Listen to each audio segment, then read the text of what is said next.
මම නම් ක්‍රීම් කැකර් එකේ 5 වෙනි තට්ටුවේ වැඩ. එතකොට ඔයා කොහෙද වැඩ කරන්නේ? අම්මාට සිරි කැප්ටන් ඇමරිකා මිනිහා ලංකාවට ඇවිල්ලා. බන්න ආච්චියේ දුවලම මහන්සි නිසා තැබිලි ගෙඩියක් බීලා යන්න ලංකාවට ආවා. අපේ පුතා තනියම ගේ හැදුවේ.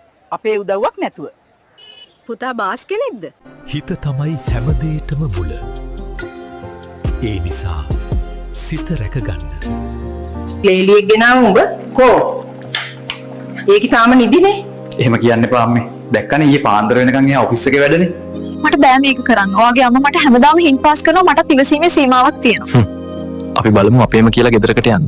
එකට ඉන්න නිසානේ ප්‍රශ්න. ඔබේ සිහින නිවහන අතේ ඇති මුදලට පහසු ගෙවීමේ ක්‍රමයට අපිට කියලා ඉදි කරවා ගන්න. ලක්ස් හෝම්ස් ඔබ වෙනුවෙන් මත් ආසයි කාර් එකක් ගන්න. ඒත් ප්‍රංශ භාෂාව නැතුව ඩ්‍රයිවිං ලයිසන්ස් ගන්න එක අමාරුයි නෙමෙයි.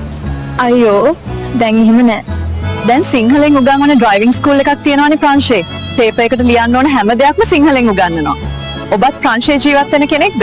තාම ඩ්‍රයිවිං ලයිසන්ස් එකක් නැද්ද? දැන් ප්‍රථම සිංහල රියදුරු පාසල ඔබ වෙනුවෙන් ප්‍රංශේ. ප්‍රංශ රියදුරු බලපත්‍රය ලබා ගැනීම සඳහා ලිඛිත ප්‍රශ්න පත්‍රය පුහුණු කිරීම සහ රියදුරු පුහුණුව ප්‍රථම වරට සිංහලෙන් ඔබට සේවාව ලබා ගත හැකිය. සිංහල භාෂාවෙන් මාසෙන් උපදේශකත්වය ලබා ගැනීමට උපදේශක යොහාන් ජයවර්ධන. තිරේ දැක්වෙන අංකයට අදම අමතන්න. බලපන් විට කාල මුගේ කටේ කැත. හරිම ලස්සනයි නේද අයියේ? ඔයාට තව සෝබාදහමට දැනෙන්න අරින්නම. විහිළුවට කිව්වට දැනෙන්නම ඇරියනේ මෝඩයා. පිට්ටුවට කුබි නගී. ඔහේ නැගපු දෙන්න. පෙරේද මං බුලත් විටක් ගත්තා. හුණු නැහැ. දුම්කොළ නැහැ. පුවක් නැහැ. බුලත් නැහැ. ඔතපු කොළේ විතරයි. කුසල් මෙන්ඩිස්ද? චරිත අසලංකද? පියුමි හංසමාලි.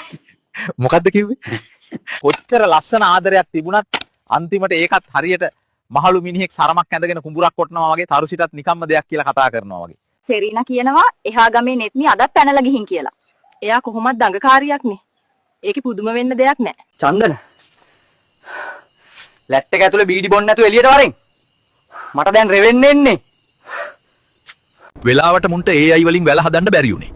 නැත්තම් මේ වෙනකොට TikTok එක බඩු පොට් එකක් වෙලා. මිස්ටර් මාව මතකද? මම තමයි පන්තියේ අන්තිමයා. නන්දි ගවයා. මට අඳුර ගන්න බැරි වුණා ඉස්සර අං තිබ්බේ නෑනේ. හෙලෝ සදුනි. ඔයා මාව දාලා ගියේ සල්ලි නැහැ කියලා නේද? දැන් සල්ලි තියෙන කෙනෙක් ඉන්නවා නම් මට 5000ක් දානවද? පඩි ගත්තම දෙන්නම්. මේ සංකා කියන එක ඉන්නකම් අපිට කෙසෙල් ගහක්වත් පරිස්සම් කරගන්න වෙන්නේ නෑ බං. මම තමා හංසි. මම මේ මගේ එක්ස් බොයි බලන්න යන ගමන්. This is my kingdom. I will protect it. Kasun අයියේ. හැමදාම බස් එකට නගින්න ජැක් ගහන්න නේද? හදවතේ හිලක් කියලා දාලා ගිය කෑල්ල. අන්න තලවතුකට පැත්තෙන් හිල ලොග් කරගෙන. සර් මට මිනිහගේ ඇට දෙකටම වෙඩි තියන්න පුළුවන්. හැබැයි නෝනාගේ ඔළුවට වදී කියලා තමයි බය. මං රෂ් කරනවා. මාව මැරුණොත් උබල්ලපන්. කවුද බං ෆ්‍රී ෆයර් ගහන උන්ව යුද්ධයට ගෙනාවේ? කාංචනක්ක ස්කූටි එකෙන් එනවා. පාරෙන් අයින් වෙලා පණ බේර ගනින්න. උඹල රැල්ලට අක්කලව නම් බදින්න එපා.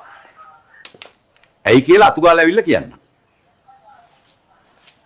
ලංකාවේ ඉන්නයි ලෝකෙ දිනන්නයි පොඩ්ඩක් අමාරුයි මචං.